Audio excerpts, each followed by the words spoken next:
Welcome back to the Gardening with Joe and Holly radio show. Thank you for being with us. A lot of great information packed into this show. And it's time for your questions, our answers. If you've got a question, you can submit it over to us at gardentalkradio@gmail.com. That's email, gardentalkradio@gmail.com. Make it very simple for you. Otherwise, you can give us a ring-a-ding-ding on the Proclamation Hotline, brought to you by Proclamation Goods. Proclamation Goods creates cookware for the eco-conscious home chef. Their pans are non-toxic, have a lifetime warranty, and are made in Wisconsin. Their award-winning stainless steel Proclamation Duo cookware set is a 12-inch skillet and a stock pot that doubles as a wok. Best of all, the skillet and stock pot hinge together to form a Dutch oven. It's 2 pans with the versatility of 10, empowering you to cook more with less. If you care about your health and strive for a more sustainable lifestyle, then Proclamation Goods is for you. Supply is limited, so order yours now at proclamationgoods.com. And that number is 800-927-7469. Yep, 1-800-927 1-800-927-7469, 1-800-927-SHOW, proclamation.com. So, Holly, we've got a number of questions that came in this week. We're just going to go through as many as we can get to till the top of the hour. Let's see here. Is there a ratio of soil to seed for the depth? Meaning, how deep do I plant seeds? Is there a basic rule to go by? So you want to plant it twice the depth of the seed. So if the seed is a half of an inch tall, you would plant that seed 1 inch deep. Okay. So something like really, really tiny seeds, like carrot seeds, radish seeds, etc., you can kind of broadcast them, and then you would just sprinkle a little bit of soil on top. Right. Now, each seed package is going to identify the proper depth, but this is a good rule. If you use this, you're not going to have any problem. Twice the depth of what the seed is. Good to know there. All right, next one. Do I really need grow lights to start seeds indoors? No. However, investing in good grow light makes the difference in having the right light spectrum and wavelength, like Happy Leaf LED. Grow lights allows you to plants to have the correct and right amount of light. Shop lights, tube lights, yeah, they work, but they get weaker over time.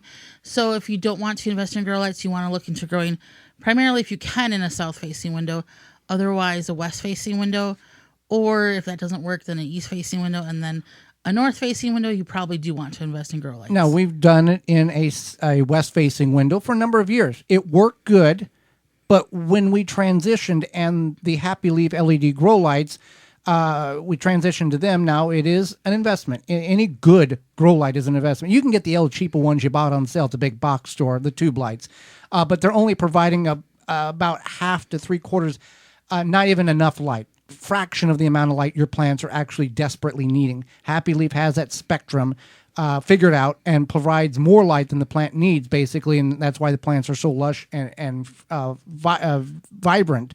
You can use coupon code JOEY-HOLLY to save 10% off your orders of $90 or more if you're going to buy a Happy Leaf LED grow light there. And they're made in America. And, if you've listened to this program any length of time, we're not going to tell you to invest your money in something that is junk. Right. We've got 3, and we're going to get more because they truly work and they do a phenomenal job. We really like them a lot. So I had a shout out. Yes. One of my friends that I've known since high school said that they've been gardening for a while, and they had decided they wanted to grow sweet potatoes. So they're planning for that. And they were pleased and delighted that when they went to search YouTube for growing sweet potatoes in Wisconsin, that our videos came up first. All right. So, all right. If I grow strictly in a greenhouse, are there special seeds, quote, greenhouse seeds, that I should purchase? Now, people may snicker at this question, but it's a very valid question. And the answer is no and yes. And I say that as being there is no specific category of greenhouse seeds in which you can purchase. However, there are seeds that are a dwarf or mini variety, miniature size, a Tiny Tim tomato, Tiny Tom peas. They get a very small size and produce very heavily.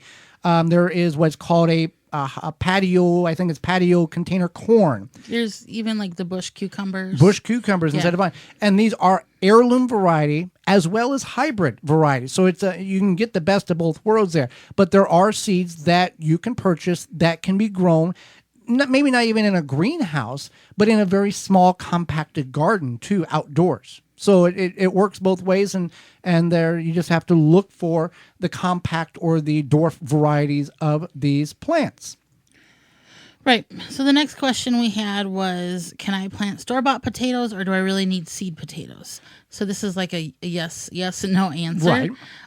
The organic store-bought will work if you know the variety. That will help you know the time of harvest and how long till harvest. So harvesting potatoes usually takes between 70 and 30 days. 70 and 130 days. I'm sorry, 70 and 130 days. I said 30 days. Yeah. Yeah. But if you don't know the variety, that's okay too. You want to definitely make sure that they sprout the little sprouts. The eyes. The eyes. If you've purchased any type of potatoes from a grocery store or an organic store, by the time you get them out of the car and home, they're already sprouting. Essentially, I'm joking about that, but you're not too far off. About a week or two in a warm area, they're going to start sprouting. You and some of you may have purchased potatoes from a big grocery store, and they never have sprouted. They sit there and they may get a little green, but they never sprout. And why is that? Because a lot of them have growth inhibitors, A chemical on them, and there's nothing wrong with whatever potatoes you choose to buy, but you will notice that the organic ones, especially if you keep them in a warm area, they are going to sprout. And then the ones that have been sprayed with the growth inhibitor, like Joey said, they'll get shriveled and possibly green, but they typically won't sprout. So. And people think that if a potato in which they have bought that's of organic quality, if it sprouts in the kitchen, it's inedible. That's simply not the case. Just knock the eyes off and go ahead, and if you want to feel like peeling is better, it's totally edible. It just shows that it's a very healthy potato. And you can buy them, and yes, you can purchase them if you have potatoes that are sprouting in your kitchen when the soil temperature is a minimum of 45 degrees at root zone, typically 6 inches below surface of the soil. You can put them in preferably 50 degrees, and you'll be fine. And you can cut the potato and having the eyes on it, 2 eyes the size of a chicken egg, or you can leave the whole potato. Studies, university extension offices have done studies and showed whether you've divided the potato or you put the whole potato in, you're going to get the same amount of harvest. The only advantage to splitting the potato is you stretch the plant a few more plants down the row. So yeah, you can go either way. Question here, Holly. Can you grow rutabagas in the spring? How soon? Just got some seeds, and it would be awesome if I could do that. I've often heard that rutabagas are only really a quote-unquote fall crop. Can you help me? Yeah, you can grow those rutabagas in the spring. You would want to plant them as soon as the soil warms up enough in your area, which means as soon as the soil is able to be worked. And you can grow them in the spring. They take, is it 90 days? 90 days. Yeah, so they take 90 days till you can harvest them, and it is a possible thing. Now, we've out of like 4 or 5 times in which we have tried to grow rutabagas in the spring, we've had like one really good harvest. All the other times they have gotten stunted and they went to seed or they've bolted. So we have found that in Zone 5A here, growing them or planting them the first weekend of August typically gives us a really good harvest because rutabagas and turnips, which take 60 days, rutabagas take 90, they are a cool-loving crop, cool-loving root crop. And as the August days get through, the nights are getting colder, the days are getting shorter, and the ground is getting chillier, and that is what the rutabagas thrive on.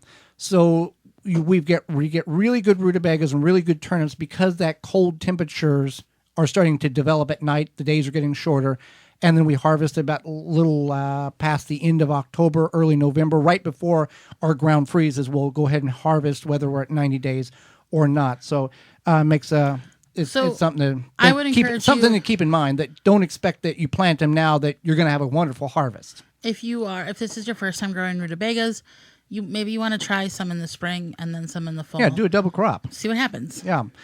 For more information, please visit thewisconsinvegetablegardener.com.